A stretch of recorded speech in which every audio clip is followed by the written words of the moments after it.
पहले तो happy mother's day पलक जी। Happy mother's day आपको भी। और जब जब ऐसे माँ की बात होती है तो सबसे पहले आपके दिल में जहन में क्या कुछ आता है मतलब इस डे को लेकर माँ माँ को लेकर। मैं एक्चुअली मेरी हर चीज़ मेरे जीवन का हर क्षण हर उपलब्धि अ, हर आदर्श, हर संस्कार माँ से ही जुड़ा है। मैं जो हूँ वो लिटरली मेरी मम्मा की ही परछाई हूँ। मम्मा सबको ही पता है मेरे साथ लिटरली 24 घंटे रहती आई हैं। अब मेरी शादी हो गई है लेकिन अभी भी मेरे काम में मेरे साथ स्टूडियोज़ में, शूट्स में हर जगह मेरी मॉम होती हैं। मेरे लिए माँ शब्द सुनते ही जो पहला शब्द ज़हन में आता है वो सबसे बड़ी ब्लेसिंग। आई थिंक माँ से बड़ी ब्लेसिंग हो ही नहीं सकती। एंड माँ कुछ बताना चाहेंगी क्योंकि हमने आपके आप जितना हमने आपको देखा है आपने ये बताया कि माँ जो है आपके साथ में हमेशा रहती हुँ, हैं हुँ। हर चीज़ पे आपको सपोर्ट करती हैं हाँ हर जी। बातों पर। तो बचपन से आप अपनी माँ के साथ रहती आ रही तो कैसी है कैसी रहती है मेमोरी आज भी आप शादी के बाद भी आप हुँ, हुँ। आपकी माँ के साथ में रहती हैं जो बहुत बड़ी बात है। एंड सो बचपन से कैसे मेमोरी रही है माँ के साथ में कोई ऐसी स्पेसिफिक मेमोरी है पलक जी के लिए माँ के लिए। मेरे लिए मम्मा से जो मेरा रिश्ता है वो सिर्फ़ एक माँ माँ और बेटी का ही नहीं है। शायद हर एक माँ-बेटी का रिश्ता ऐसा ही होता होगा लेकिन मेरे लिए मेरी दोस्त क्योंकि मेरे ज़्यादा दोस्त रहे नहीं हैं। मेरी रिश्तेदार मेरी बिगेस्ट सपोर्ट, मेरी मेंटर, मेरी आइडियल सब मेरी मॉम ही रही है। अब मेरा घर अलग हो गया है, मैं अपने हस्बैंड के साथ रहती हूँ, लेकिन वहाँ पर भी हमारे घर में मैं और मेरे हस्बैंड हमारे घर को सेटअप करने से लेकर हर चीज़ में मम्मा की राय उन्होंने ली है एंड मुझे ऐसा लगता है कि मम्मा को हमेशा मुझसे ज़्यादा विश्वास रहा है। चाहे वो मेरे करियर से रिलेटेड हो या मेरी सोशल वर्क से रिलेटेड भी अगर मेरी मॉम का सपोर्ट मुझे नहीं होता तो शायद मैं इतनी ज़िंदगियाँ नहीं बचा पाती। एंड मेरी जो लाइफ़ की सबसे इम्पोर्टेंट चीज़ है वो वैल्यूज़ है। वो मुझे अपनी मॉम से ही मिली है। जब मैं अपना करियर भी शुरू कर रही थी इंडस्ट्री में एज़ अ प्लेबैक सिंगर, मम्मा ने मुझे कहा था कि किसी भी कीमत पे सिंगर नहीं बनना है। इस तरह खुद को रखना कि 10 साल बाद खुद को आईने में देख सको। सो वो जो चीज़ है उसे मैं लेकर चल रही हूँ तो चाहे वो आप मेरे गानों में भी सुनेंगे या मेरे कंडक्ट में भी देखेंगे तो वो जो उनकी टीचिंग्स हैं वो हमेशा मेरे साथ है।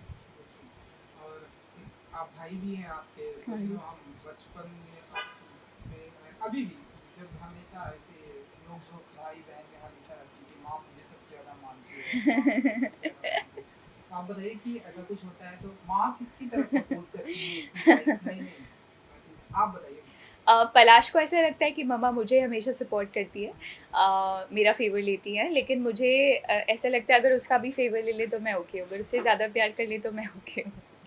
सो या ओके एंड आपके तो बहुत सारे गाने लाइक हुए हैं हर हुँ, किसी हुँ। की जुबान पे रहते हैं अभी हाल ही में हमने देखा मुझे लगता है जी। सब किसी का भाई किसी की हुँ, जान। हुँ।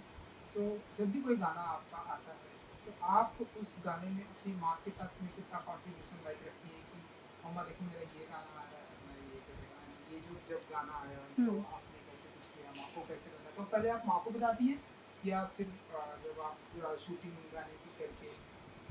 मम्मा मेरे साथ हमेशा स्टूडियोज़ में होती है। I don't remember any song which I have recorded without mamma being there at the studio. और मम्मा हालाँकि म्यूज़िकल बैकग्राउंड से नहीं है, वो गाती भी नहीं है, उन्हें इनफैक्ट सुनने का भी ज़्यादा शौक नहीं है। लेकिन जब मैं कोई भी गाना रिकॉर्ड करती हूँ, किसी भी म्यूज़िक कंपोज़र के साथ रिकॉर्ड कर रही हूँ, कितने भी वहाँ पर दिग्गज लोग बैठे हों, लेकिन मैं एक बार पूरा गाना अप्रूव होने के बाद मम्मा की तरफ देखती हूँ, मम्मा अगर ऐसे कर देती है मतलब मेरे लिए टेक ओके है। बिकॉज़ मम्मा को भले ही म्यूज़िकैलिटी का टेक्निकली नॉलेज ना हो इतना, लेकिन उन्हें मेरी बेस्ट कैपेसिटी पता है। तो मेरे लिए मम्मा का अप्रूवल मस्ट रहता है। मेरे कॉन्सर्ट्स में भी मम्मा हमेशा आप साइड में आप मम्मा को देखेंगे स्टेज पर। तो मेरे लिए मम्मा का approval the most important approval है लाइफ़ में भी। अगर मम्मा मुझसे खुश है मतलब I am doing the right thing in life. So आपका कोई फेवरेट गाया हुआ आपका कोई गाना जो आपकी मम्मा को बहुत पसंद है एंड जो वो भी गुनगुनाती है आप भी साथ में गुनगुनाती हैं ऐसे कुछ। मम्मा को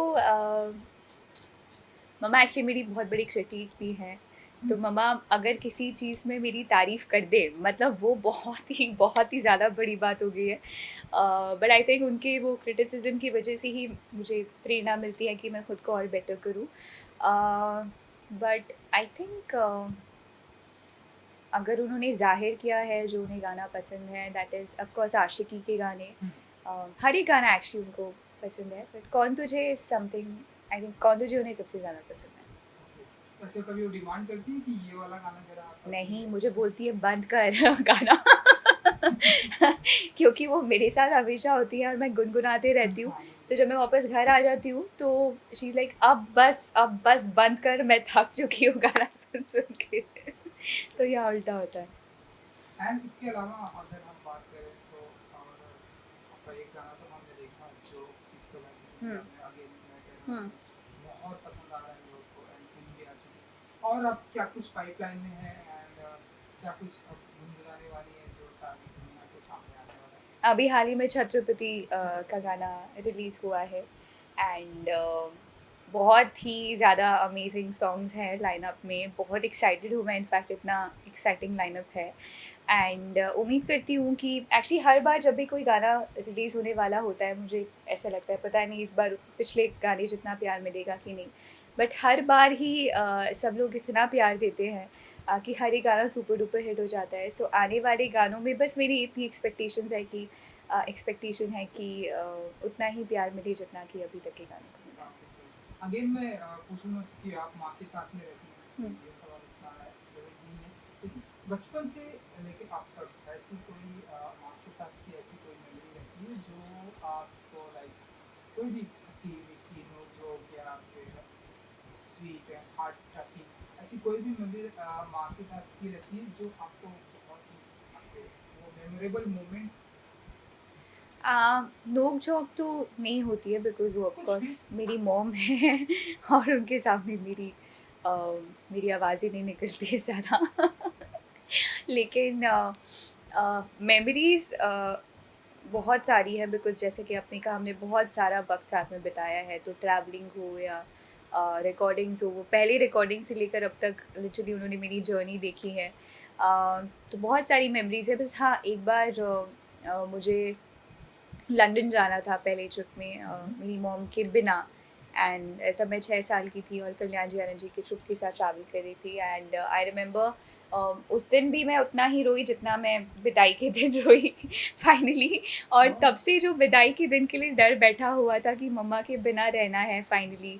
किसी दिन शादी होगी मम्मा के बिना रहना होगा एंड फाइनली व्हेन द विदाई हैपेंड बहुत सारे लोग थे यहाँ पर और वो ऐसा दृश्य बन गया था कि लोगों से बर्दाश्त ही नहीं हो पा रहा था। तो हाँ, वो मम्मा के बिना रहना वाला जो अब मेरा फ़ेज़ है, हालाँकि अभी भी मम्मा मेरी लाइफ़ में बहुत ज़्यादा इन्वॉल्व्ड है, मैं मिलती रहती हूँ उनसे, बहुत सारा समय बिताती हूँ। बट वो जो एक मम्मा के घर में नहीं रहकर एक दूसरे घर में जाना, वो जो एक फ़ेज़ है वो मेरे लिए द मोस्ट डिफ़िकल्ट फ़ेज़ रहा है। लेकिन बहुत खुश हूँ कि मम्मा की ब्लेसिंग्स, मम्मा का साथ, मम्मा का सपोर्ट अभी कायम है। बिल्कुल, बिल्कुल। ये बहुत ही अच्छी बात है एंड पलक जी हम देखते हैं कि आज स्पेशली यूथ की जनरेशन में जिस एज पे आप हैं, हम लोग हैं, बहुत ही कम ऐसे जब बच्चे इंडिपेंडेंट हो जाते हैं हम ऐसे बहुत सारे लोगों को देखते हैं, बहुत सारे ऐसे वीडियो देखते हैं, इंडिपेंडेंट होने के बाद वो अपने माँ-बाप को छोड़ देते हैं। हुँ, या फिर वो ऐसी इच्छा रखते हैं कि वो अलग रहेंगे, माँ-बाप को अलग रखेंगे हुँ, एंड हम ऐसे बहुत सारे आपने भी देखा होगा बहुत सारे वीडियोज़ को हम देखते हैं कि वो अकेले ही हैं या फिर आश्रम में चले जाते हैं, इतना सब कुछ बनाने के बाद अपने बच्चों को सब करेक्ट। कुछ करने के बाद। तो ऐसे लोगों को कुछ कहेंगी पलक जी जो अपने माँ-बाप को ऐसे मतलब अगर नहीं है इस दुनिया में तो समझ में आता है, लेकिन होने के बावजूद भी उन्हें छोड़ देते हैं और वो खुद लग्ज़रियस लाइफ जीने लग्ज़रियस लाइफ होती भी है बहुत सारे लोगों की। तो वो सोचते हैं कि हम जो है अपनी इस लाइफ में अपने मॉम डैड को इन्वॉल्व नहीं करेंगे। करेक्ट। तो ऐसे लोगों को कुछ कहेंगी पलक जी? मुझे ऐसा लगता है कि माँ-बाप को लग्ज़री हो या आपके जो पैसे हैं, दौलत है, शोहरत है, मटीरियलिस्टिक चीज़ें हैं, इन सब से कोई मतलब नहीं होता। हुँ, अ, माँ बाप की जो ख्वाहिशें हैं वो बहुत छोटी होती हैं और मुझे बहुत दुःख है इस बात का कि बहुत सारे लोग उन थोड़ी ख्वाहिशों को भी पूरा नहीं कर सकते। हुँ, और वो ख्वाहिशें ऐसी होती है कि एक बार बस आवाज़ सुनने को मिल जाए। एक बार हमारे बच्चे ठीक से हमसे बात कर लें। जस्ट इमेजिन जिन लोगों ने आपको बड़ा किया है वो एक एक ठीक से बात करने के लिए तरस जाएँ आपसे, अ, इससे ज़्यादा छोटी बात तो हो ही नहीं हुँ, सकती। और आई फ़ेल टू अंडरस्टैंड कि आप किस तरह आप अपनी हस्ती से अपने माँ-बाप को जुदा कर सकते हैं। अल्टीमेटली सबसे बड़ा फैक्ट यही है कि हम इसलिए हैं क्योंकि हमारे हुँ, मम्मी-पापा हैं। और आई जस्ट होप कि ये भावना किसी को बताने से नहीं आ सकती है। आई होप कि अंदर से ही लोगों के मन में एहसास हो कि माँ-बाप को हमारी ज़रूरत नहीं है, हमें उनकी ज़रूरत है। और किसी भी पड़ाव पर हो आप ज़िंदगी में, किसी भी एज पे हो, आपको माँ-बाप की ज़रूरत हमेशा ही है। और अगर कोई माँ एक बच्चे की मुस्कान भरी नज़र देखने को तरस जाए, तो आई थिंक उससे गरीब पर्सन हो ही नहीं सकता। हुँ, एंड अगर आपके मन में ये भावना नहीं है, तो आई थिंक ये बहुत बड़ा कर्स है आपकी लाइफ पे। सो आई जस्ट होप कि जो बेसिक रिक्वायरमेंट्स है पेरेंट्स की, जिसमें कोई भी स्वार्थ, कोई भी लालच, कुछ भी बड़ी ख्वाहिशें इन्वॉल्व नहीं है, एटलीस्ट वो बेसिक रिक्वायरमेंट्स जिसमें अच्छे से बात कर लेना, ध्यान रख लेना, ये पूछ लेना कि अगर आपकी माँ ने पूरी ज़िंदगी आपसे पूछा है कि बेटा तूने खाना खाया कि नहीं, हुँ, अगर आप फ़ोन करके पूछे माँ तूने खाना खाया कि नहीं, आई थिंक इस सेंटेंस के ऊपर आपकी माँ काफ़ी सारा समय निकाल सकती है कि हाँ, मेरे बेटे ने मुझसे इतनी बड़ी बात पूछ ली, जो कि बहुत छोटी बात है। तो आई थिंक अगर वो बेसिक रिक्वायरमेंट्स ही हम पूरी कर दें, तो वो भी हमारे मम्मी-पापा के लिए बहुत बड़ी बात है। तो मैं चाहूँगी कि अ, हर एक पर्सन में ये भावना हो, भले ही आप समाज सेवा ना करें, अगर आप हमारे फ़ेथ में भी बोलते हैं कि अगर आप हुँ। माँ-बाप की सेवा कर लें, तो आप सारे तीर्थ आपके हो जाते हैं पूरे। बिल्कुल, बिल्कुल। एंड क्योंकि आप बालाजी म्यूज़िकल दुनिया से हैं, तो इसलिए मैं आपसे पूछना चाहूँगा कि माँ के ऊपर कोई ऐसा गाना है जो आपको बहुत पसंद आता है या आप आने वाले दिनों में ऐसे कुछ अच्छा सा कुछ क्रिएट करने वाली हैं या कुछ अपने ऐसे कुछ माँ के ऊपर तो बहुत सारे गाने बहुत हैं, सारे बहुत हैं। ही सारे। और हर बार ऐसा होता है, इनफैक्ट मैंने भी एक गाना गाया है नामकरण सीरियल में माँ हुँ, पर, लेकिन जब भी माँ से रिलेटेड कुछ बात होती है, गाना होता है, तो मैं बिना रोए पूरा ही नहीं कर पाती हूँ, तो मेरे लिए बहुत इमोशनल हो जाता है। हुँ, इनफैक्ट पुराने गाने बहुत बहुत अच्छे हैं माँ हुँ। पर, और मुझे तू कितनी अच्छी है वो गाना मेरा फ़ेवरेट बिल्कुल, है। बिल्कुल। एंड आज मदर्स डे है, तो क्या कुछ स्पेसिफिक प्लान होने वाला है यू एंड योर मॉम के साथ में क्या कुछ करने वाली हैं? क्या आज कुछ सेलिब्रेशन होने वाला है? काफ़ी कुछ एक्साइटिंग प्लान किया है मैंने, गिफ्ट तो बहुत पहले ही डिसाइड कर ली थी, फिर उसके बाद सरप्राइज़ है व या मॉम को पता है? सरप्राइज़ है। और मेरी मॉम के एक्चुअली मम्मा को कुछ भी बोलो तो मम्मा हाँ, मेरे पास है, हाँ, मेरे पास है, हाँ, मेरे पास है। तो मैं बहुत डिफ़िकल्ट हो जाता है उनके लिए गिफ्ट चूज़ करना, लेकिन मैंने कोशिश की है, शायद उन्हें पसंद आएगा। साथ ही साथ हम एमएस धोनी देखने जाने हुँ। वाले हैं, फ़िल्म री-रिलीज़ हुई है, तो वो मदर्स डे स्पेशल प्लान है। एंड लास्टली जाते-जाते एक कोई गाना जो मदर्स के ऊपर जो ओके। आपका फ़ेवरेट हो या कुछ भी आप गुनगुना सकते हैं। दुखन लागे है माँ तेरी अखियाँ, दुखन लागे है माँ तेरी अखियाँ, मेरे लिए जागे है तू सारी सारी रतियाँ, कितनी सुंदर है, कितनी शीतल है, न्यारी न्यारी है ओ माँ, ओ माँ, ओ माँ, ओ माँ। Super. Thank you Thank college जी। you. Thank thank you you so so much much. And good luck. Thank you. Thanks a lot.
या Congratulations and celebrations. We wonder what you know. Happiness can be.